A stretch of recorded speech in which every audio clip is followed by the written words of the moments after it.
Bienvenue dans la matrescence, vous écoutez l'épisode numéro 53 de la saison 2.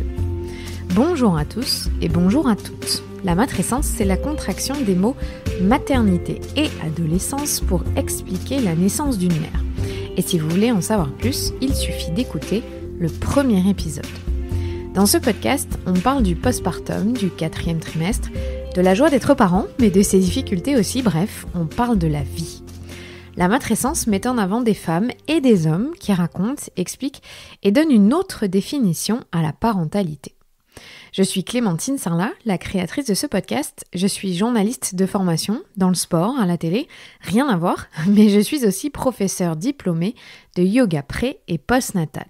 Et puis surtout, je suis maman d'une petite fille de 2 ans et demi. Je m'appelle Ella. Bienvenue de la matrescence. La matrescence transforme la vie des mères, des pères, mais surtout des familles dans leur ensemble, alors parlons-en. Ici, pas de tabou, je vous propose une conversation intime, remplie d'émotions et d'informations. Si vous aimez ce podcast, n'hésitez pas à vous abonner, à laisser un commentaire et le must à mettre 5 étoiles. J'ai lancé mon site web, n'hésitez pas à y faire un tour pour trouver des épisodes que vous n'avez pas encore écoutés, tout y est, clémentinesarlat.com. Ce week-end, c'est la fête des pères, alors merci à Audrey, Cécile, Juliette, Hélène, Marion, Lise, Tiffaine, Flore, Aurore, Lucas, Aude, Marion et Marion pour leurs messages touchants. Bonne fête au meilleur des papas dont Samuel pouvait rêver. Celui qui berce, câline, cuisine, divertit, chante, amuse, rassure sans relâche. Celui qui réinvente les paroles des comptines et berceuses. Celui qui a pris un congé parental pour s'occuper de notre bébé quand je suis retournée travailler. Merci d'être d'un soutien sans faille au quotidien. Merci d'être mon équipier. Je t'aime. Bonne première fête des pères. Après 14 ans d'amour, ta première fête des pères. Louise a fait de toi un papa doux, attentionné, prévenant et délicat. Je retombe amoureuse de toi chaque fois que je vous observe tous les deux. Ce rôle te va si bien. Quelle aventure, je suis comblée. Merci pour tout. Bonne fête, mon chéri. Coucou, mon amoureux. À mon tour de prendre la parole pour te souhaiter une joyeuse fête des pères. Avant la naissance de notre fils, tu avais plein de craintes, dont celle de ne pas savoir faire et de ne pas être à la hauteur. Si tu avais su à quel point tu es un merveilleux papa aujourd'hui, tu n'aurais jamais eu peur. Tu es parfait avec lui, souvent bien plus que moi. Tu es notre soutien de tous les jours, et je ne serais pas une aussi bonne mère sans toi à mes côtés. Alors merci d'être toi. On t'aime très fort. Benoît, à toi l'incroyable papa des jumeaux Anaïs et Isaac, celui qui fut le roc et le guide lors de cette grossesse et cet accouchement extraordinaire. Tu as réussi l'inimaginable. Surmonter la fatigue, le manque de sommeil, me soutenir, partager cette approche douce et bienveillante, avoir confiance en l'allaitement, en moi, en mes instincts, porter tes enfants, les cajoler, les accompagner. Comme tu le dis si justement, tu grandis aux côtés d'Anaïs et d'Isaac, mais moi je te le dis, je grandis à tes côtés, et ce depuis que nos regards se sont croisés. Bonne fête au père exceptionnel que tu es, je t'aime, Hélène. Coucou Benjamin, je voulais te souhaiter une très belle fête des papas. L'année dernière, c'était ta première. Cette année, c'est ta seconde. Avec un autre petit bébé qui s'est ajouté à notre famille. Je voulais te dire que tu es un meilleur papa de jour en jour. Tu me combles véritablement en tant qu'amoureux. Donc voilà, je t'embrasse. Très belle fête des papas et on t'aime avec Martin et Oscar. J'ai cru que j'étais tellement amoureuse de toi devant ce bar. J'ai cru que j'étais tellement amoureuse de toi la fois où tu m'as ramené des patates et une paille à la maison. J'ai cru que j'étais tellement amoureuse de toi quand on a appris qu'on ne pourrait pas avoir d'enfant et qu'on a décidé de se battre. Puis je t'ai vu parler à mon ventre. Je t'ai vu avec la volonté inarrêtable de la prendre dans tes bras à sa naissance. Je t'ai vu la bercer des heures, lui chanter de tout, l'admirer, lui dire que tu l'aimes plus que tout. Je n'avais pas idée que je retomberais amoureuse de toi tous les jours en m'offrant le privilège de te voir t'épanouir en tant que papa. Bonne fête, Nicolas. Basile, je te souhaite une bonne fête des pères. Aujourd'hui, notre petite Lise a 1 an.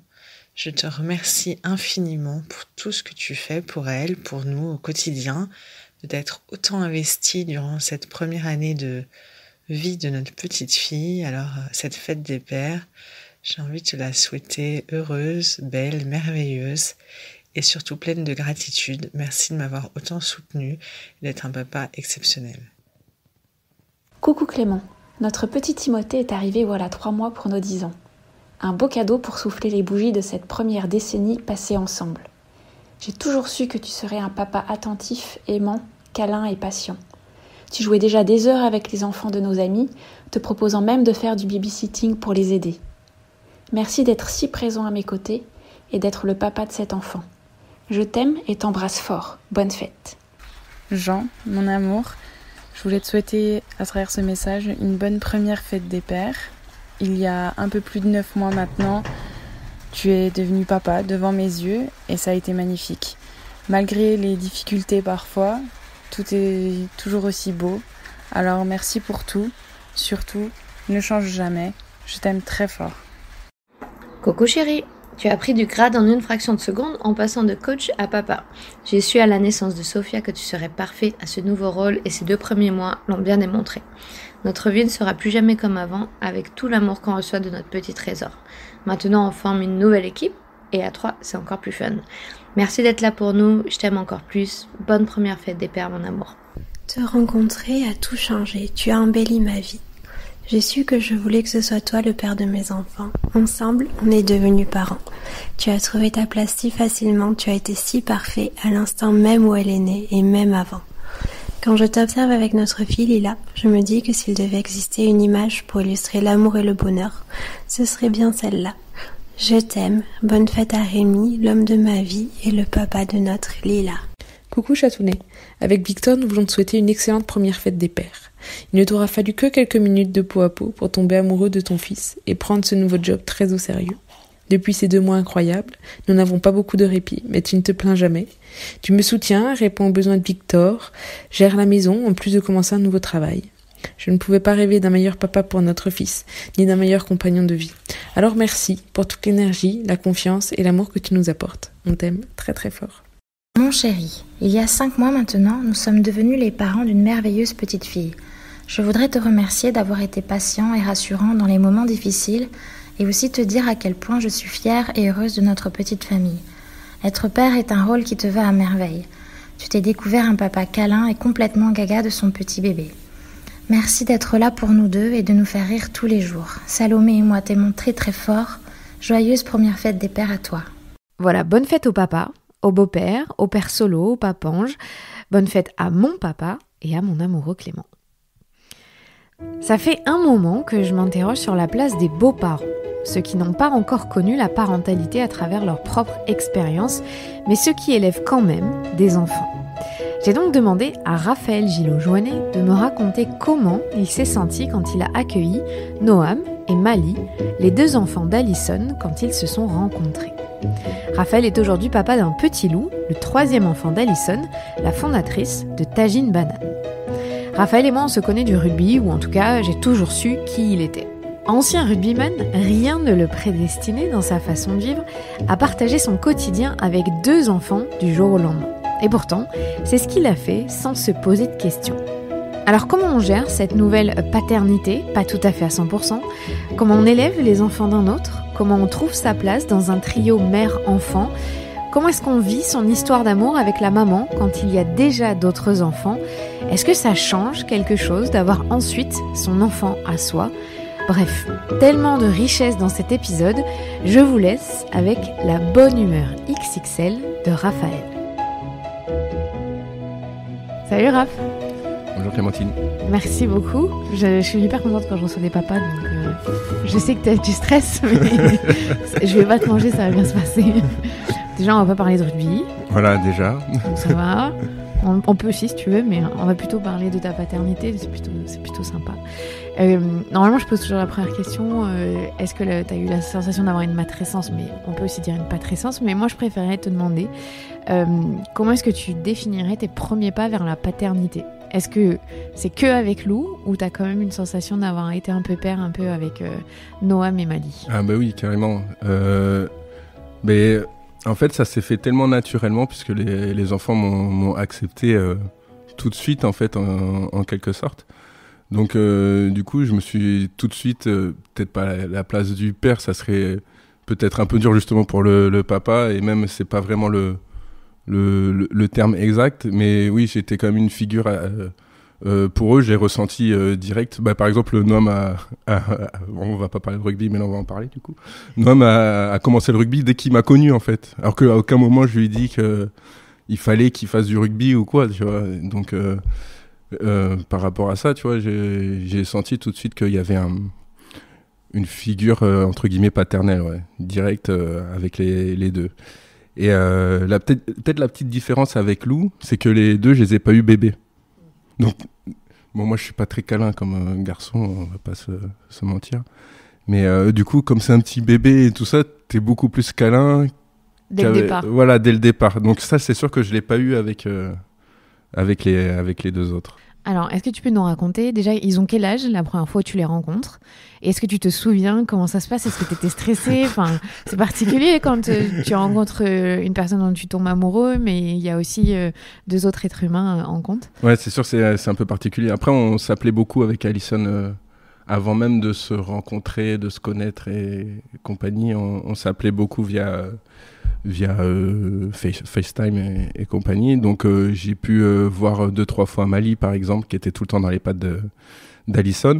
Mais la première fois où je les ai rencontrés, c'était après une grosse soirée. Donc c'était le lendemain. Et donc je me suis réveillé. Et là, il y avait les 2 enfants qui étaient là, Noam et Mali. Noam avait 7 ans et Mali avait 3 ans et demi. Et donc, comme je l'ai dit, c'était comme si j'étais dans la famille depuis, pas toujours, mais il y avait ce petit côté-là. Tout de suite, ils m'ont demandé de jouer avec eux. D'ailleurs, on chamaillait beaucoup avec Mali tout au début et elle avait très peur de moi. Donc, du coup, voilà, j'ai essayé de mettre un peu les distances, on va dire, pour qu'elle m'accepte petit à petit, quoi. Et est-ce que vous prenez la décision de vivre ensemble très vite ? Est-ce que les enfants, ils comprennent que t'es l'amoureux de maman, mais que ça va être pour du long terme ? Parce que c'est toujours particulier quand t'introduis une nouvelle personne au sein de la famille. En fait, Alison, la première fois où j'ai rencontré les enfants, elle m'a présenté comme un ami, quoi. Voilà. Mais sauf qu'ils m'ont accepté tout de suite comme l'ami de maman. Alors que Noam voulait pas de beau-père et compagnie. Il l'avait dit à Alison. Voilà, elle a dit direct non, je veux pas. C'est normal à son âge à l'époque. Et on a mis Alison bosser en tant qu'aide-soignante à l'hôpital de Montauban. Moi, j'étais rugbyman. J'étais à Angoulême au début de notre relation. Et j'avais déménagé à La Rochelle pour jouer à Saint-Jean-d'Angély, voilà. Et on a mis peut-être 6 mois avant d'emménager ensemble. Ouais, c'est ça, c'est à peu près ça. Donc les enfants sont arrivés en février dans la maison à La Rochelle, en plein milieu d'année, puisque le contrat d'Alison se finissait en milieu d'année. Et ouais, c'était magnifique. On s'est rejoints. Enfin, le papa des enfants nous les a déposés à Bordeaux. Et on a fait un petit week-end à Arcachon, sur la dune du Pilat. Ils avaient jamais vu la dune du Pilat, donc c'était la folie, quoi. Et là, on est remonté dans la maison qui était top pour une première maison, ça, d'une famille recomposée. Il y avait des jonquilles partout. Des jonquilles en fleurs, c'était magnifique. Et les enfants, après, après, ils s'adaptent très vite aussi. J'ai pas beaucoup de mérite, mais ils se sont très vite adaptés à leur école. Ils se sont fait très vite des copains. Enfin, ouais, avec la mère qu'ils ont, c'est difficile de faire autrement, j'ai envie de dire. Mais c'est une sacrée responsabilité pour toi quand même. Tu te dis, tu fais bouger pas que Alison pour venir vivre avec toi. Elle fait bouger ses 2 enfants un peu plus loin de leur papa et qui changent complètement de tout en plein milieu d'année scolaire. Est-ce que tu as ressenti une petite pression ou tu t'es dit ça va bien se passer quoi qu'il arrive ? J'ai ressenti un peu moins de pression que pour ce podcast, mais ouais, j'ai ressenti une pression. Il y a la pression de est-ce que ça va bien se passer ? Est-ce qu'ils vont bien m'aimer ? Est-ce que l'école ils vont accepter leurs nouveaux copains, puisque c'est vraiment en milieu d'année. Moi, j'ai des souvenirs de ça quand j'avais déménagé à l'époque en milieu d'année, mais c'était Enfin, moi, j'avais trouvé ça personnellement un peu dur, quoi. Et en quelques temps, j'ai eu toutes les réponses à mes questions et de manière positive. Après, il y a eu le papa qui a joué un rôle essentiel dans le sens où il les a pas gardés pour lui, quoi, même si c'est pas des objets, bien évidemment, mais c'est ses enfants, quoi. Il a dit, vas-y, Alison, si tu penses que tu vas être heureuse et que les enfants vont être heureux, vas-y, quoi. Donc ça aussi, c'est quand même un truc qui fait que j'ai pu bien m'intégrer au sein de leur petit cocon familial. Ah, c'est hyper intelligent, mine de rien, dans la gestion Ouais, avec voilà. des enfants, parce que ça peut vite tourner... Ah bah oui, c'est ça. Je sais pas si j'aurais géré de la même façon. Parce que je pense que je suis assez possessif par moment, et si jamais j'avais été dans la place du papa, je sais pas. Mais c'est sûr que ce qu'il faut...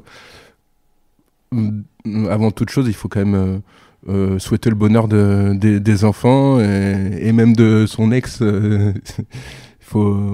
Ça va avec, quoi.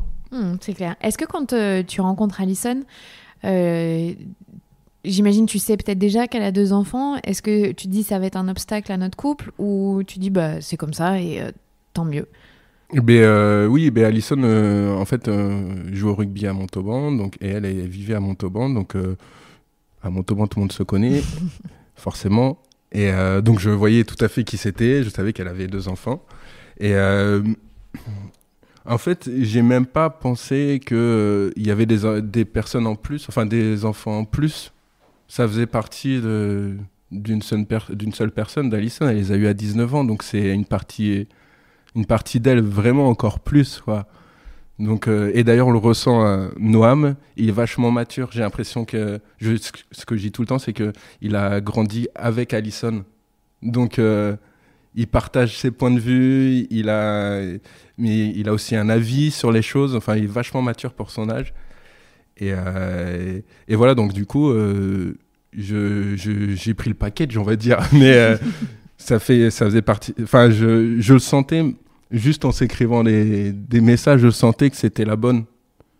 J'en avais parlé à mes potes, quoi. Alors que, bon, à l'époque, j'étais rugbyman, célibataire, tout ça. Je vois pas de quoi tu parles. Bon, bref, passons. Et donc, c'est la première fois que je parlais d'une nana à mes potes, quoi. Enfin, je me suis dit, bon, je pense que... C'est important. Voilà. Ouais, alors qu'on s'était pas vus. Mais n'empêche, tu deviens beau-père très jeune, parce que, bon, la moyenne française, quand on devient papa, c'est un peu plus tard, quand même. T'as quel âge quand... tu te mets avec Alison? J'ai quel âge, du coup? J'ai 20... oui, ça fait 4 ans, donc j'ai 26 ans? Ouais, 27 ans.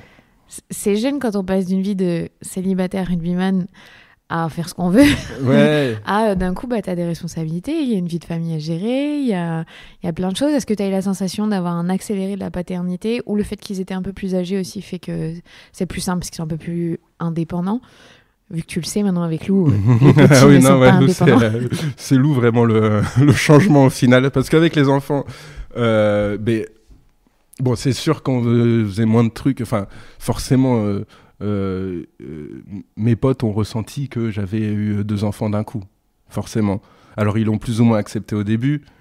Mais comme ce sont mes camarades, ils l'ont accepté à la fin, quoi, au final. Et mais d'ailleurs, ils sont couverts de cadeaux à chaque fois que mes copains viennent. C'est affligeant. Non, c'est sûr. Mais après, ouais, on faisait quand même... Les week-ends que je faisais avec mes potes, on y allait en famille. On allait voir jouer mes copains qui jouaient aux 4 coins de la France. On allait voir ma famille comme je faisais avant, en fait. Il y a pas eu vraiment de frein. En fait, le fait qu'il y ait Mali et Noam. Et puis, comme je dis, ils sont d'hyper bonne constitution. C'est une fois, tu vas au resto avec tes potes, tu te couches à minuit, 1h, ils dorment sur la banquette pendant 1 heure ou 2, et ça va, quoi. Ils sont vraiment hyper sympas, et ils adorent voir tous mes copains à chaque fois. Là, après le confinement, Noam a été très drôle. Il a dit puisqu'il a vraiment une façon de parler très douce et recherchée. Bon, Raphaël, écoute, après le confinement, j'aimerais bien que ça fasse comme après la naissance de Lou, que tous tes copains viennent à la maison. Tu crois que ça va être possible? Ouais, Noam, je sais pas trop, mais voilà, c'est ça aussi. C'est que c'est comme moi, j'ai accepté les enfants. Enfin Alison avec ses enfants et eux, ils m'ont accepté avec mes potes quoi. Et alors comment ils t'appellent à la maison? C'est Raphaël? Ouais, Raphaël. Mali, quand je détache mes rastas, m'appelle l'araignée, mais sinon en temps normal c'est Raphaël. Et puis je veux pas qu'il m'appelle papa. Non, quoi. bien sûr, Non, c'est Raphaël, il n'y a pas de surnom plus que ça. Et est-ce que toi, tu as la sensation d'être aujourd'hui un peu plus tactile avec eux et de, comme tu les connais bien, d'être rentré dans une relation beaucoup plus profonde et forte? Ouais, mais pareil, ça s'est fait quasiment direct. Enfin, en quelques semaines. Par exemple, Mali, elle avait 3 ans et demi, donc c'est vraiment tout petit. Elle était hyper accrochée à sa maman H24, mais... alors que maintenant tu la connais, hein, tu vois, elle est trop chou. Tu t'imagines même pas. Elle s'accrochait à sa cuisse toute la journée, quoi. Elle venait dormir dans le lit avec sa maman. Elle la rejoignait toutes les nuits. Et sauf que là, je suis arrivé. Bon, elle a rejoint au début. Et puis, Alison bossait tôt le matin. Donc, elle partait du lit et je me retrouvais avec Mali. Je dis, bon, mais Mali, ça va? Elle me tournait le dos et tout.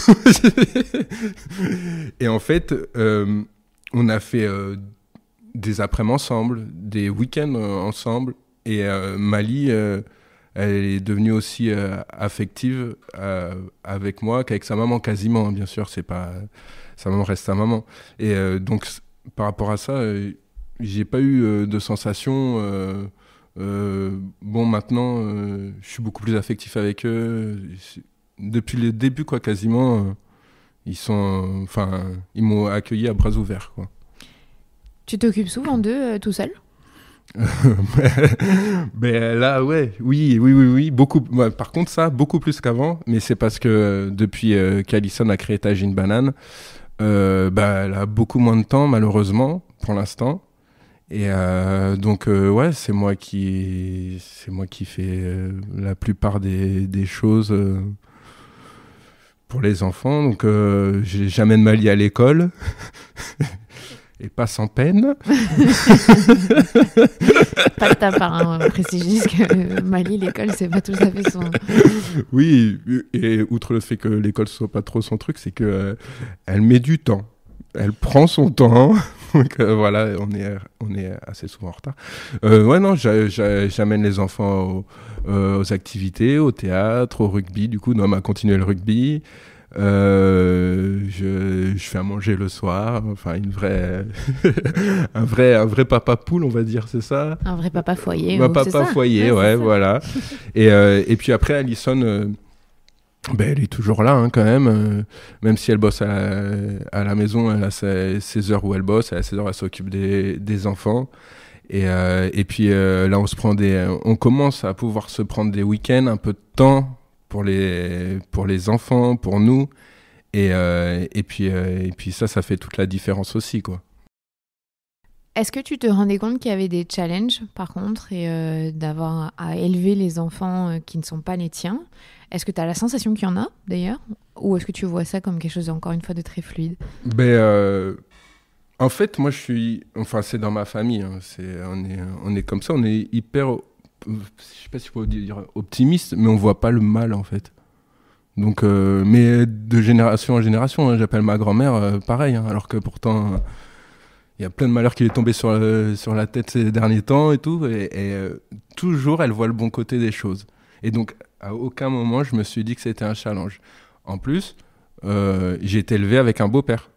D'accord. Donc, depuis que je suis né, donc je le connaissais, mais ils sont mis ensemble quand j'avais 7-8 ans. Enfin, c'est ce qu'ils m'ont dit. Hein. et donc, je le connais depuis ma naissance, quasiment. Parce que c'était un collègue de ma mère.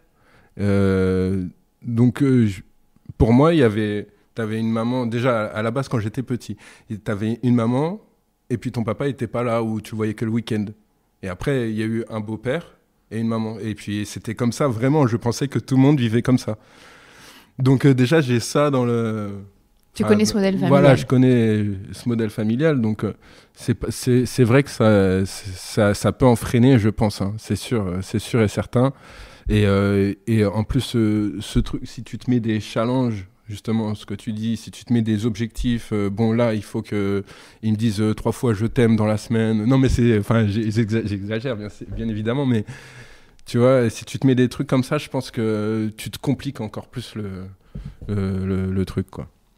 Alors, Lou est arrivé quelques années après, même quand même assez rapidement. Ouais, mais rapidement, ouais. Comment est-ce que tu as vécu cette transition de passer de beau-père à père ? Encore une fois, Lou, c'était un peu compliqué sa venue, puisqu'il a mis... Alison a eu une appendicite je sais jamais, 8 mois de grossesse. Donc elle s'est fait opérer avec Lou dans son ventre. Et finalement, ça n'a pas marché. Il y a eu une infection, elle s'est refaite opérer. Ils m'ont sorti Lou par césarienne. Le pauvre, il n'avait rien demandé. Ça se voyait quand ils me l'ont mis sur la table avec l'oxygène. Il ne respirait pas en plus, le pauvre. Et donc, j'ai pas vécu ce truc de l'accouchement. Waouh, c'est merveilleux. Ah, ça y est, je suis papa, quoi. J'ai pas du tout... J'ai pas du tout ressenti ça comme ça. Lou, il était dans sa couveuse avec des tuyaux partout, tu pouvais pas le toucher. T'étais là, du coup, j'ai pas vraiment ressenti ça. Et les enfants, je pense que aussi ça a dû leur faire bizarre, puisque quand on allait voir Lou, c'était pire que le Covid. Hein, là, fallait les gants, la Charlotte, le machin. Et je pense qu'on a mis un peu de temps à se dire que ça y est, on a ce rôle de papa, ce rôle de grand frère, ce rôle de grande sœur. Et voilà, après, je l'ai ressenti quand même un peu, puisque Alison est restée plus d'1 mois à l'hôpital. Je l'ai ressenti un peu quand je donnais à manger à Lou, puisqu'Alison ne pouvait pas l'allaiter. Je me suis senti maman, tu vois. Je me suis senti maman, je donnais à manger avec le doigt seringue. Donc là, j'ai senti un petit truc, quand même, c'est sûr. Hein. J'étais un petit truc, j'étais en train de chialer comme une madeleine, surtout. Mais ce truc de devenir papa, j'avais l'impression d'avoir toujours été avec les enfants. Donc ça m'a pas changé de statut, quoi, entre guillemets. Ouais, pour toi, c'était pas une transition, c'était une nouvelle un nouveau truc, c'est exactement ça. D'accord. Ouais. Et est-ce que tu as l'association que tes rapports avec Lou, ils sont différents qu'avec Mali et Noam, ou c'est juste le fait que tu l'as eu bébé qui change un peu quelque chose ? Mais j'ai pas... c'est vraiment ça, quoi. C'est vraiment le fait que je l'ai eu depuis tout petit et que son histoire était un peu particulière, quoi. C'est juste ça qui change, puisque si j'avais vécu ça avec Noam ou Mali, ça aurait été pareil, quoi. Ça aurait changé à ce moment-là. Sinon, non, vraiment, à part le fait qu'il soit bébé, tout mignon, un peu chiant, mais adorable, c'est sûr que ça, je l'ai pas eu avec les autres, malheureusement. Mais il y a que ça qui change. Et alors, il parle un peu maintenant, donc peut-être tu avais aussi entendu tes premiers papas que tu n'avais pas eu. Ouais, c'est vrai. C'est vrai, ça. Et les premiers papas, ça fait bizarre. Parce que j'ai pas été proche de mon père. Je l'appelle quasiment jamais papa. Genre, c'est un mot pour moi qui est pas du tout familier, bizarrement. Le mot papa n'est pas du tout familier pour moi. Moi, mon papa, c'était Laurent, entre guillemets, quoi. Mais tu l'appelais pas papa. Je l'appelais pas papa. Mais c'était tout comme. Mais c'est vrai que ça fait quand même un changement, un petit changement. Quand ton fils t'appelle papa, tu prends conscience quand même que tu t'es pas que la figure, tu l'es aussi physiquement. Et ça t'a fait quoi la première fois ? Mais je m'en souviens pas, Clémentine. Non, mais c'est normal. Moi aussi, je crois pas. Mais je veux dire oui, je vois ce que tu veux dire. Mais non, ça fait chaud au cœur, quoi. Tu te dis qu'on est encore plus une famille, quoi. On est vraiment nous 5. T'as ce truc-là, quoi. Je peux pas trop te dire les mots sur ce que je ressens par rapport à ça, mais parce que c'est dur d'expliquer, quoi, ce genre de choses. Je sais pas. Non, c'est beau, tout simplement. C'est beau. Ça donne envie d'en refaire. Dès qu'il dit papa, t'as envie d'en refaire. T'as toujours rêvé d'avoir une grande famille ? Non, j'ai jamais rêvé d'avoir une grande famille. J'ai jamais rêvé d'être célibataire non plus. Encore une fois, je vois les bonnes choses partout. Donc si j'avais dû rester seul, tant mieux. Et si je devais avoir une grande famille, tant mieux. Et je pense que c'est le principal, ce qu'il faut se dire pour bien avancer, pour pas avoir de mauvaises surprises. Je pense que dans la vie, il faut voir toujours le bon côté des choses. Donc non, j'ai pas rêvé d'avoir une bonne famille, mais je suis ravi d'en avoir une grande. Est-ce que Lou, il se rend compte qu'il y a une différence quand même entre Noam et Mali, qui ne t'appelle pas papa d'ailleurs, et que de temps en temps en week-end, ils sont pas là, pendant les vacances, il arrive à comprendre la différence dans le lien qu'il y a entre toi et eux ? Non, pas encore. Mais par contre, il comprend pas quand on dit que Mali et Noam, ils sont partis avec leur papa. Donc, par exemple, le week-end dernier, on les avait laissés chez leur papa. Et Lou était dans la voiture, donc il s'est pas rendu compte qu'il partait. Et dans la soirée, il appelait Mali, ou il appelait Noam, Noan, il l'appelait. Et on lui a expliqué, ils sont avec leur papa, mais j'ai pas l'impression qu'ils réalisent encore que ils ont un papa différent. Oui, parce que vous n'êtes pas en garde alternée, vous les avez tout le temps quasiment, sauf ponctuellement où ils vont revoir leur papa pour les 2 grands. Donc c'est vrai que peut-être pour l'instant, lui c'est son quotidien. Oui, lui pour l'instant il y a pas grand-chose qui change. Ouais. Comme son papa habite à Toulouse, c'est plus compliqué de faire une garde alternée. Mais pour l'équilibre des enfants, c'est pas plus mal. Et puis c'est pour Lou aussi. Pour l'instant, ça va, quoi. Il n'a pas encore vu qu'il pouvait s'absenter très longtemps. Ouais, puis de temps en temps, avoir ses parents que pour soi, c'est bien. Ah oui. Non, mais c'est sûr. Et ses parents, sa grand-mère, son arrière-grand-mère, c'est folie. Qu'est-ce qui te marque le plus dans tes relations avec tes enfants ? Je dis tes enfants parce que tu les élèves et que tu fais partie de leur quotidien. Qu'est-ce qui me marque le plus ? Ce qui me marque le plus, c'est quand, par exemple, Noam, il n'est pas trop d'accord pour faire quelque chose et que, à force de le faire, il se rend compte le bien que ça peut lui faire. Ça, j'apprécie. Mais pour des trucs tout bêtes, hein. Pendant le confinement, on a planté de l'ail. Ça, c'est des trucs de papa gaga. Là. Et on a planté de l'ail. Il a planté son ail. Il voulait pas. J'ai pas que ça à faire. J'ai 12 ans. Raphaël, écoute. Vas-y. Et 2 semaines après, ça a poussé. Et il m'a dit, oh mais Raphaël, c'est trop bien. C'est comme quand t'as refait le van. Je voulais pas trop le faire. Et après, j'ai vu le résultat. J'étais tellement content. Moi, ce que j'apprécie beaucoup chez les enfants, c'est les voir heureux, en fait. Voir les moments où vraiment c'est le pur bonheur. Bon, avec Mali, c'est plus compliqué parce qu'elle est tout le temps heureuse. Elle est comme toi, en fait.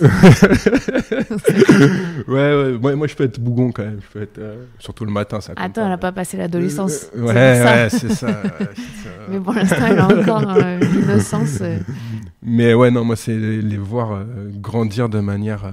même si des fois, c'est difficile, hein, comme tout le monde, hein, on va pas se le cacher.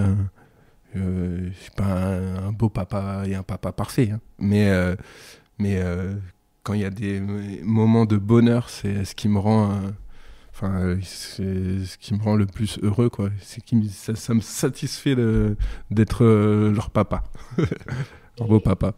Est-ce qu'il y a eu des moments d'affrontement où voilà, les enfants ils peuvent dire t'es pas mon père, arrête de me parler, ou ça paraît plutôt sain et logique, mais est-ce qu'il y a eu ce genre de réaction? Mali, bizarrement, Mali c'était plus elle faisait des espèces de caprices. On criait, mais même pas vis-à-vis de moi, hein. Vis-à-vis de sa maman, quand par exemple elle lui demandait.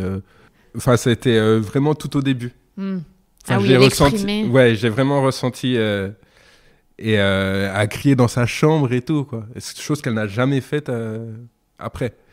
Ça, j'ai ressenti comme ça. Et Noam, il a plus ce besoin de s'identifier à quelqu'un. Donc, il s'identifie à son père et me voir en même temps, ça le... Enfin, comment dire, il trouvait pas la balance, enfin, il n'arrivait pas à jauger comment faire. Il croyait que c'était le père d'un côté, le beau-père de l'autre.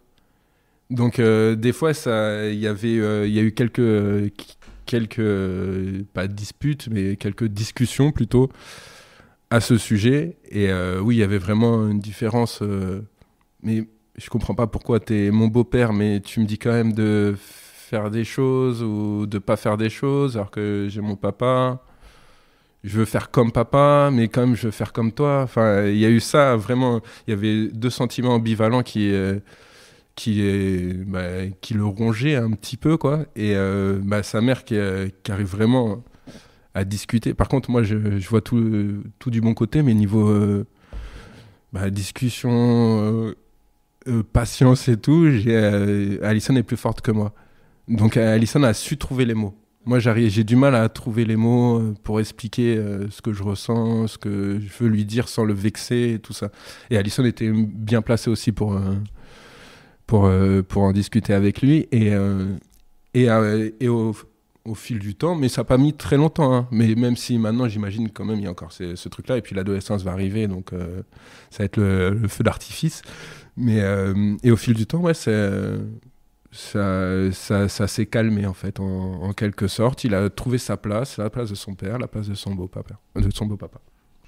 J'ai fait un épisode une fois sur les familles recomposées avec une maman qui est ici à Bordeaux d'ailleurs. Ils sont 8 à la maison, ils ont 6 enfants et ils ont eu un dernier ensemble. Et elle expliquait que, donc c'est Céline, que le dernier avait vraiment assaini un peu toutes les relations entre tous les frères et sœurs parce que ça faisait vraiment, on est une famille et c'est pas pour rien. Est-ce que tu as la sensation toi aussi que dans la fratrie, le fait que Lou soit arrivé, ça a changé quelque chose dans le rapport avec Mali et Noam? Ouais, moi j'ai senti, bizarrement j'ai senti Noam vraiment pris comme en tant que grand frère, quoi.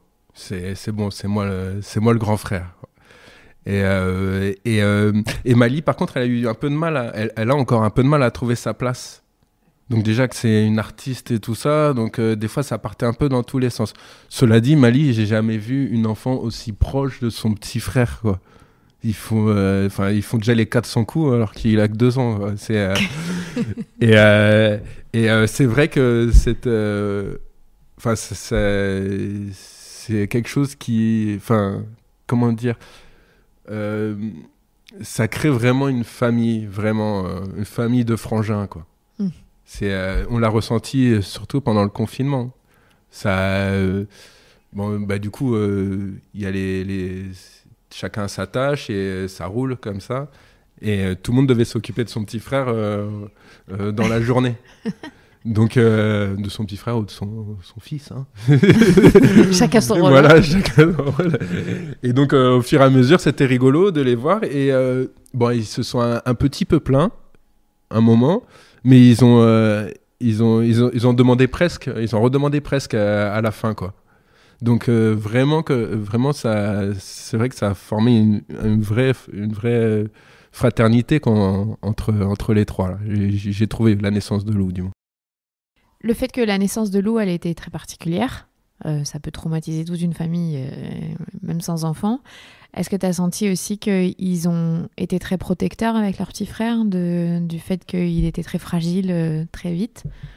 Ouais, c'est vrai, tu m'y fais penser, c'est vrai, c'est tout à fait ça. Bon, c'était très dur, puisqu'au final, on a fait presque 1 mois et demi d'hôpital. Elle a été transférée à Poitiers à un moment, donc moi je jouais à Cognac à l'époque, donc je faisais La Rochelle, Poitiers, Cognac, je ramenais les enfants, enfin c'était une sacrée aventure. Et ouais, enfin, ben là pour le coup, surtout Mali. Mali était vraiment proche de lui, enfin, et elle le touchait, et je me souviens, elle dit, oh, il est doux comme un bébé. Enfin, on a senti que ça les a touchés directement, quoi. Après, c'était très dur dans le sens où les hôpitaux, bah, c'est compliqué. Après, nous, on était en maternité encore, donc ça va un peu mieux que dans les chambres, enfin, même si des fois, elle changeait de chambre, ça va un peu mieux que dans les chambres basiques, mais c'est vrai que c'était dur pour eux, pour nous, de les amener tous les jours à l'hôpital. Enfin, ils s'en plaignaient, quoi. Ils disaient, mais quand est-ce que maman elle va sortir ? Quand est-ce que maman elle va sortir ? Mais à la fois, ils avaient ce truc de vouloir voir leur frère tous les jours. Ce truc hyper... bah, ça venait du cœur, quoi. Quand tu les voyais à côté, c'était leur frère, quoi. C'était pas leur demi-frère ou quoi. Et d'autant plus dans cette situation-là, je pense que ça resserrait des liens, ouais. Est-ce que quand Alison elle est hospitalisée pendant un long mois, donc tu t'occupes seule des enfants, est-ce que c'était la première fois où tu les avais que toi tout seul et vous étiez en trio parce que ça fait beaucoup pour eux. Leur maman elle n'est pas là, il n'y a pas le petit frère et ils se retrouvent avec toi. Comment ça se passait ? Bah ouais, c'est vrai que en fait c'était la première fois, je crois que elle m'avait dû peut-être me les laisser une fois ou deux, mais ouais, c'était vrai, pendant 1 mois et demi j'étais H24 avec eux. Et à la fois, dès qu'ils sortaient de l'école, on allait à l'hôpital. Donc, j'étais avec eux Enfin, on était tous les deux avec... j'avais quand même ce rôle de figure paternelle, étant donné que Alison était coincée dans son lit, elle pouvait rien faire. Mais c'est vrai que ça a créé aussi un truc entre nous trois, quoi. Non, c'est vrai. Et voilà, ouais, j'ai un peu du mal à trouver mes mots. C'était hyper touchant, en fait, de les voir proches de moi, et sincèrement. Pas parce que maman est à l'hôpital, pas parce que on a un nouveau petit frère et que t'es le père. C'était hyper touchant de les voir proches de moi dès le début de l'hospitalisation d'Alison, quoi. Et ils m'ont fait confiance. Vous avez fait équipe, quoi. Ouais, on a fait équipe grave. Et puis quand on allait à Poitiers, on allait au Quick, donc du coup... T'avais gagné. Non, mais ils en gardent ils n'en gardent pas un mauvais souvenir. C'est ça. Et moi non plus, au final. C'était dur, mais on n'en garde pas un mauvais souvenir. Est-ce que tu crois qu'on peut se préparer à être beau-père ? Est-ce qu'on peut se préparer à être beau-père ? Ben, moi, j'ai rien préparé. Hein. Et c'est venu instinctivement. Et c'est surtout les enfants. S'ils se disent que c'est peut-être possible d'avoir probablement un beau-père, c'est presque gagné, quoi. C'est sûr que s'ils sont... pas bornés, puisque c'est pas le terme, mais s'ils voient que par leur père, ou sinon aussi ils voient pas leur mère avec quelqu'un d'autre, c'est sûr que on part sur un mauvais pied. Mais je pense que l'essentiel est là, et que c'est que le père des enfants doit accepter le beau-père, et surtout la maman, quoi. Elle doit écouter ses enfants et voir aussi en fonction d'eux, malgré tout, je pense. Et est-ce que tu penses que finalement ça a été une chance de devenir beau-père avant d'être père ? Ouais, mais carrément. C'est vrai ? Mais surtout avec une mère comme Alice. Enfin, La mère des enfants, c'est Alison, donc c'est tellement plus facile. Elle te dit, bon, faut faire ça. Et puis Lalou, c'est comme sur des rails. Hein. Enfin, vraiment, c'est un truc de fou. Même pour le premier bain, enfin les trucs comme ça, toi t'es perdu quoi. Mais bon, même s'il a pas pu m'expliquer. Mais tu vois, pour les couches, les trucs comme ça, c'est des trucs bêtes, hein, vraiment.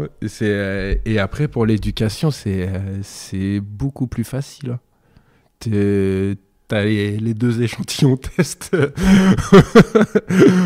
au début, et puis c'est des échantillons test que tu fais petit à petit. Tu les vois 1 semaine, tu les vois 2 semaines, tu les vois 1 mois, et puis après tu les vois pendant 1 an. Donc ça te prépare vraiment à être papa, quoi. Ils te manquent quand ils sont pas là, ouais. Mais comment... Même quand t'es pas beau-père de Noam et Mali, il te manque. Non mais c'est vrai. Toi tu les as vus quelques fois. C'est quand même c'est des rayons de soleil, quoi. Je peux confirmer, parce qu'on a passé une journée ensemble au Maroc et ma fille a collé Mali toute la journée et elle m'en parle encore tous les soirs.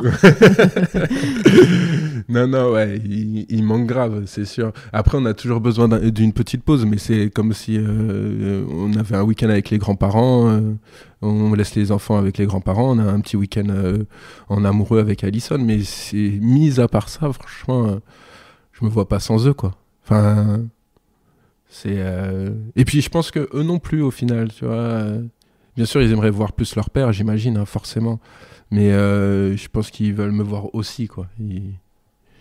Non, c'est sûr qu'ils me manquent. Ils me manquent quand ils sont pas là. Toi, tu parlais que ton modèle familial, finalement, c'était d'avoir eu un beau-père. Ça aussi, tu penses que ça t'a beaucoup aidé dans la façon où tu pouvais interagir avec eux, la relation que tu as avec ton beau-père? Ouais, carrément. Et, tu lui demandes des conseils? C'est ce que j'allais dire. Ah ouais. Et pourtant, il m'a jamais donné de conseils, quoi. Mes parents m'ont jamais donné de conseils. Ils me disent, bon, tu fais comme tu veux. Nous, on te dit quand ça nous plaît pas, mais tu fais ce que tu veux, tu vois. Et encore, ils me le disent même pas. Mais c'est clair que c'est beaucoup plus facile. Et puis moi, j'ai eu des frères et sœurs aussi de ma mère et Laurent. Et donc, j'ai le même écart de Noam de mon petit frère que Noam et Lou. Ah ouais, t'as vraiment moi je reproduis le schéma familial, tranquille. Je me fais pas chier. Hein. Il y a combien d'enfants derrière toi après? Il y a et ma petite sœur. On est 14 ans d'écart, on a 12 ans. Ouais, 14 ans d'écart, donc on est... Et donc du coup, c'était d'autant plus facile. Et c'était d'autant plus facile pour Alison d'avoir un mec qui sait ce que c'est d'avoir un beau-père, des demi-frères. Enfin, même si je pense pas qu'elle voulait un enfant direct avec moi, mais c'est ce que c'est d'avoir un beau-père et de comment ça fonctionne, l'équilibre qu'il faut. Et puis mon beau-père, c'est le mec le plus gentil au monde. Mais moi, je suis du pipi de chat à côté de lui, quoi. C'est un truc de fou. Il m'a amené tout seul. On avait des tournois. On habitait à Paris à l'époque. J'avais des tournois à Brive. Il m'a amené dans sa Renault Espace avec toute l'équipe, là. On allait à Brive tout seul. Enfin, sans ma mère. Enfin, et il allait me voir jouer tous les week-ends au rugby alors qu'il connaît rien et qu'il connaît toujours pas les règles. Sans devenir une seule fois dirigeant. Enfin, tu vois, il m'a laissé faire et en étant toujours là. Alors j'essaye de faire ça, mais j'ai du mal à m'effacer comme lui faisait. Et je pense que des fois, c'est bien pour son beau-fils de sentir que tu as ton beau-père, mais qui prend pas trop de place non plus. Moi, j'ai un peu de mal j'ai envie de leur dire, faut faire ça, allez-y, vas-y, je sais pas, lui donner plein de conseils. Mon beau-père, après, on n'est pas pareil non plus, hein, il est beaucoup plus posé que moi. Mais c'est une personne extraordinaire. Et donc, c'est facile. Donc, tu as eu un modèle. Ouais, en fait. Quand tu as ce modèle-là, d'essayer d'arriver à son niveau, quoi. Parce que je te posais la question, est-ce qu'on peut être préparé à être beau-père? Mais en fait, tu étais préparé toute ta vie. Ouais, voilà, c'est ça. Ouais. Finalement. C'est ça, j'ai aucun mérite, encore une fois. Hein. Non, mais c'est important, je pense, parce que pour certains, ça devient un modèle familial courant. Mais quand t'as pas eu ça comme modèle familial, comment on s'adapte, ça pose beaucoup de questions. Et il y a un aspect dont on n'a pas du tout parlé, mais c'est vrai qu'il y a plein de familles qui se posent la question de comment on gère financièrement après. Est-ce que tu considères que c'est comme tes enfants, donc tu dépenses le même argent? Parce que ça peut compliquer beaucoup de choses quand l'argent rentre en compte. Ouais. Vous avez un système avec Alison et tu que verrais papa le système qu'on a, nous. Et non, mais en fait, quand je suis arrivé, du coup, j'ai fait venir. C'est ça aussi le truc qui me faisait un peu le plus peur, c'était financièrement. Donc, c'était pas compter si c'est mes fils, pas mes. Enfin, Noam, il a 12 ans, donc là, je lui donne ça par mois, je calcule. Non, pas du tout. C'est qu'on vivait, et elle vivait sur son chômage, bien évidemment, mais que sur mon salaire de rugbyman de Fédéral 1. Donc, je veux dire, on ne touchait pas des 1000 et des 100 non plus. Et surtout, c'est hyper précaire, quoi. Et c'est ça qui me faisait un peu peur. Mais, comme je te dis, il vaut mieux être optimiste et voir les bonnes choses plutôt que le mauvais. Puisque la preuve, maintenant, on arrive à s'en sortir. Elle a créé une communauté, j'allais dire une marque de vêtements. Non, elle a créé une communauté derrière qui est incroyable. Et du coup, financièrement, on arrive un peu à se détendre. Mais c'est vrai que c'était hyper compliqué. Hein. C'est l'année dernière, quoi. On galérait à faire les courses. Je sais pas, les gens ne se rendent pas compte. Mais... Et puis, c'est pas commun de dire on était dans la merde. On gagne beaucoup d'argent. Ça se fait pas en France. Mais on était vraiment, vraiment dans la merde, quoi. Enfin, on savait que ça allait certainement arriver, mais... Pendant 6 mois, les week-ends qu'on se faisait, tout ça, c'était fini, quoi. C'était, ça travaillait, les enfants aussi. Enfin, c'était dur pour eux. Là, en plus, on est arrivé à Bordeaux, donc c'était encore une nouvelle école. Enfin, c'était assez compliqué financièrement, juste par rapport à ça. Mais sinon, tu t'es pas posé la question? Je me suis jamais posé la question si c'est Alison qui s'occupait des enfants ou si financièrement ou si c'était moi. Non, et là, Alison gagne plus que moi, donc c'est Alison qui s'occupe de nous. Non, mais voilà, et on se pose pas la question, on compte pas. C'est comme ça. Si ça doit rentrer, ça rentre. Si ça rentre pas, tant pis, on fait autrement. Non, mais c'est parce que je pense qu'il y a deux... tu vois, la maman que j'avais interviewée, Céline, ils ont 6... Bon, il y a 6 enfants. Ouais, c'est ça aussi. Donc, ils avaient des budgets, ils faisaient des choses un peu particulièrement. Ils avaient réfléchi à tout ça financièrement, parce que c'est un vrai...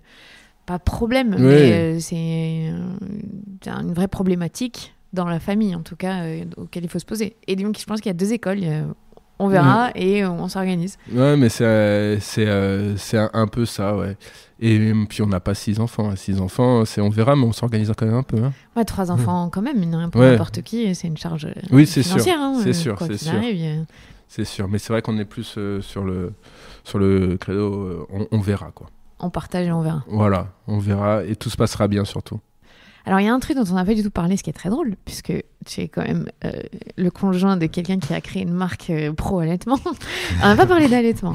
Mais, donc, tu n'as jamais vu Alison allaiter avant, puisque Mali avait déjà 3 ans et demi quand tu l'as connue.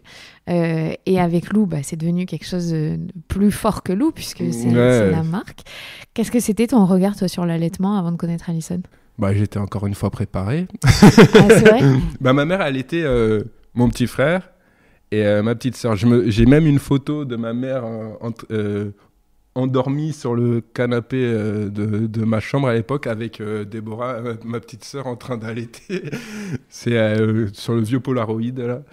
Et donc du coup, moi je voyais ça, je trouvais ça cool, mais j'étais loin de m'imaginer que c'était aussi bénéfique pour les enfants, aussi bénéfique même pour la maman, pour tout le monde, hein, même pour le père.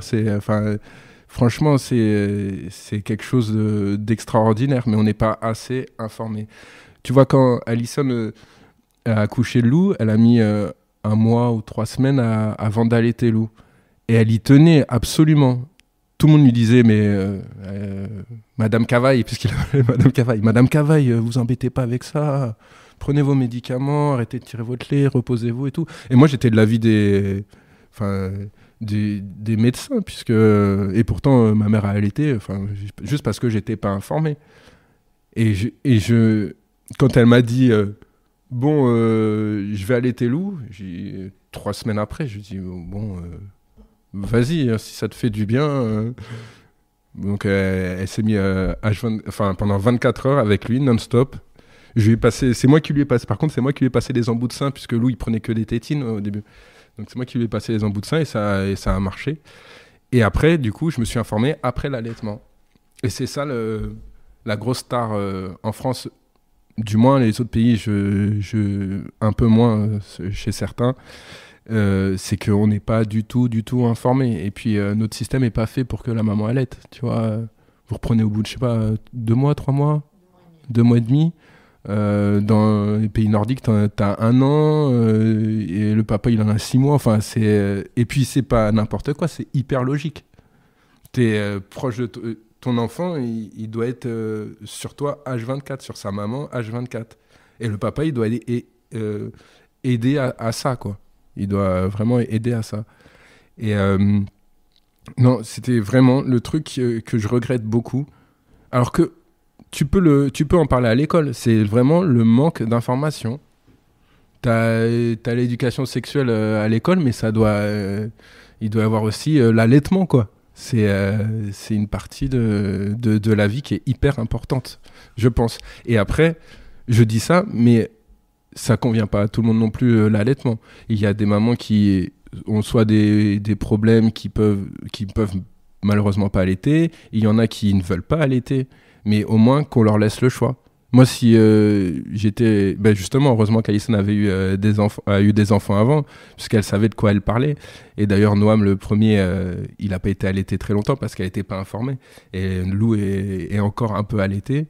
Il est en phase de sevrage. Bon. Et c'est grâce à l'expérience d'Alison parce qu'elle était informée, parce qu'elle s'est informée elle-même aussi. C'est très important, ça, je pense. Et alors, est-ce que tu fais de la pub auprès de tous tes potes dans le rugby sur les t-shirts, l'allaitement C'est pas des sujets, pour connaître ton milieu, que vous abordez normalement. Ouais. Est-ce que tu es devenu un ambassadeur de ça auprès de la gente masculine, je parle, hein, parce que c'est vrai qu'il y a un manque d'information chez les femmes, alors chez les hommes encore plus. Mais c'est ça, ouais. Mais alors, justement, moi, je les laisse faire, tu vois. Mais ils voient que c'est un truc qu'on a créé, donc ils s'intéressent eux-mêmes. Et puis là, par exemple, j'ai un pote qui joue avec moi, là, et sa femme est encore enceinte. Il lui a acheté des t-shirts Tajine Banane, alors que il ne sait pas si elle va allaiter, tu vois. Il y a déjà ce truc. Pareil, un pote de Cognac, sa femme vient d'accoucher. Elle a acheté toute la panoplie Tajine Banane. Elle s'est fait offrir, je ne sais pas combien de t-shirts, et elle arrive à allaiter. Mais après, non, je laisse faire. Bon, je mets une petite pièce, je dis, bon, elle va allaiter. Si oui, je leur donne 2-3 conseils s'ils veulent. Mais franchement, non, je ne suis pas porte-parole. Je préfère laisser faire les gens, alors que c'est un peu en contradiction avec ce que je dis, que de leur faire du bourrage de crâne. Tu vois, j'ai peur de ça, en fait, puisque je ne suis pas encore bien placé non plus. Tu vois, je suis... Enfin, si, d'un côté, si, je suis bien placé. Je pense que par rapport à 95% des hommes, ça va. T'as un petit peu plus de bagages. Non, voilà, mais oui, après, c'est sûr que quand je leur demande des nouvelles, je demande toujours si l'allaitement se passe bien. Et après, c'est une question un peu chelou pour un mec. Bah non, parce que ça veut dire que tu ouvres la conversation et que tu inclus le père. Ouais, je sais bien, mais si j'avais pas Tajine Banane, jamais... ton pote, il dit l'allaitement de ta femme se passe bien. Tu dis, qu'est-ce que tu veux, toi, tu vois. Alors qu'au final, c'est un truc normal, quoi. C'est comme, est-ce que ton bébé mange bien? C'est vrai. Ouais, c'est vrai. C'est juste parce que j'ai Tajine Banane que je peux me permettre ce genre de choses. Et d'ailleurs, les conseils que je donne aux mamans sur Insta, elles l'acceptent parce que je suis aussi Tajine Banane, quoi. Et est-ce que par contre tu as la sensation que plus facilement les hommes ils viennent te parler ou te poser des questions par rapport à ça? Mais pas tant que ça, tu vois. Pas encore? Non. Je te dis,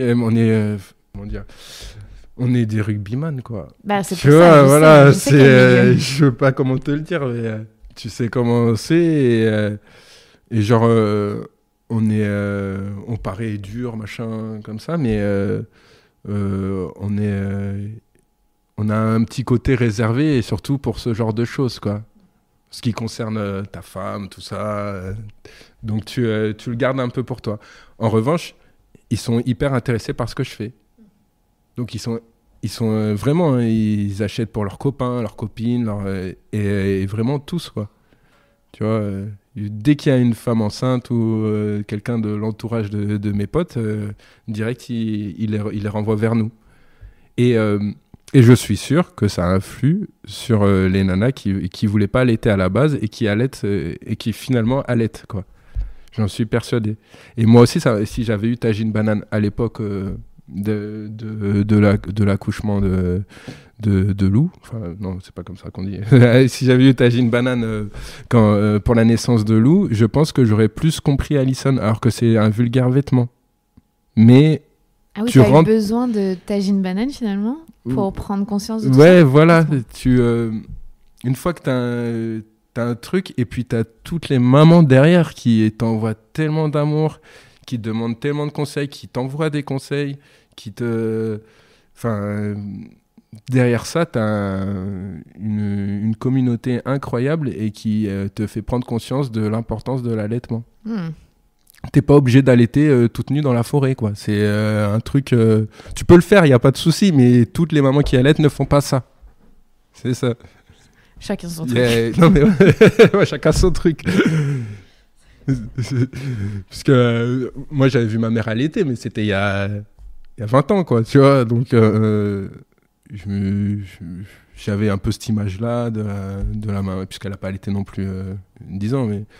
J'avais cette image de la maman qui allaite son gosse de même 2 ans. Pour moi, c'était waouh, qu'est-ce qu'elle fait, quoi. Et en plus, c'est ce qu'on se disait, quoi. C'est ce qu'on disait. Bon, quand il va commencer à demander le sein, c'est que c'est trop tard. Lou, il demande depuis 6 mois, il y a encore, et ça me va. Enfin, c'est pas. Je trouvais ça choquant, hein. Et je trouve parce que j'étais pas informé, encore une fois, et je trouve plus du tout ça choquant.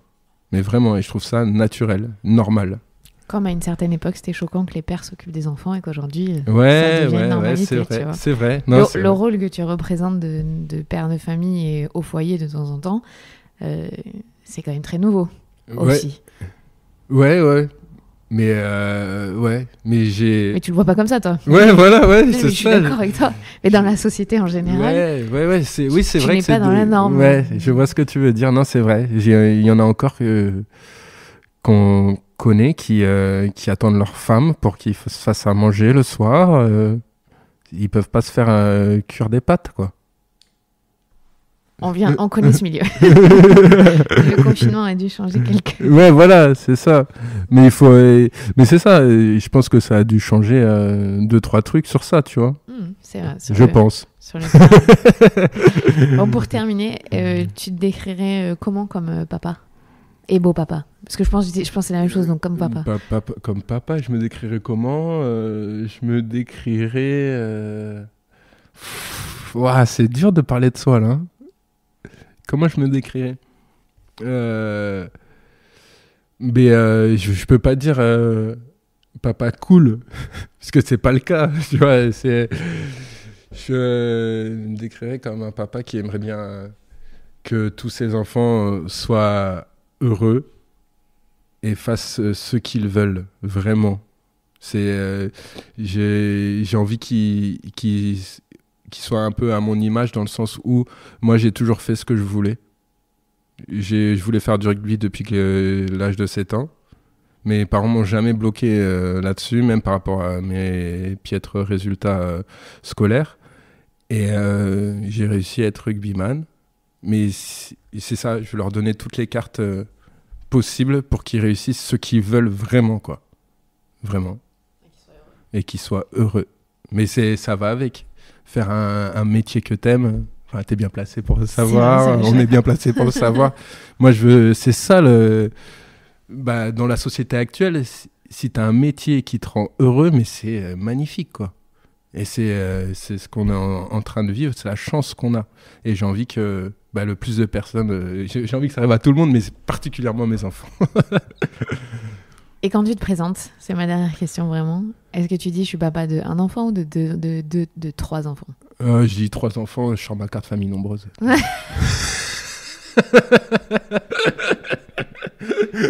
Non, ouais, je dis 3 enfants, sinon faut... non, mais je suis le beau-père. Et puis Mali, tout le monde la prend pour ma fille, donc je dis... non, je suis machin, mais voilà. Mais après Mali aussi le dit, non, c'est mon beau-papa. Et c'est ça aussi qu'il faut pas les blâmer du tout. Parce que je me souviens que je le faisais aussi. Quand j'étais avec mon beau-père tout seul, lui, pour se faciliter le truc, il disait « ouais, c'est mon fils ». Et genre, si les gens me demandaient, ou si genre ils disaient « bon, demande à ton papa », je dis « non, c'est mon beau-père ». Alors que pourtant, c'était mon père sûr, quoi. Non, mais c'était... Enfin, je sais pas, t'as quand même ce truc-là différent. Mais c'est sûr que moi, en tant que beau-père, je les présente comme mes enfants. C'est plus simple, déjà. Et puis, je les considère comme mes enfants. Donc, pourquoi faire autrement? Pourquoi faire compliqué? Voilà, exactement. Merci beaucoup, Raphaël. Merci à toi, c'était hyper bien. J'ai adoré parler avec toi à ce sujet-là. De tes enfants. De mes enfants. De tous tes enfants. Ouais, de tous mes enfants. Moins stressé, c'est bon? Ouais, franchement, c'est pas mal. Ça va mieux. C'est l'après-match, là, ça va. C'est ça, l'adrénaline qui redescend. Merci. C'était Raphaël Gillot-Joannet, beau-père de Noam, Mali et papa de Lou. Je suis Clémentine Sarlat, votre hôte. Si vous avez aimé cet épisode, n'hésitez pas à le partager sur les réseaux sociaux @lamatrescence. Et sinon, mettez 5 étoiles, ça aide vraiment. Merci. Mon nouveau site web est en ligne, n'hésitez pas à y faire un tour, le lien est dans les notes. À la semaine prochaine, prenez soin de vous.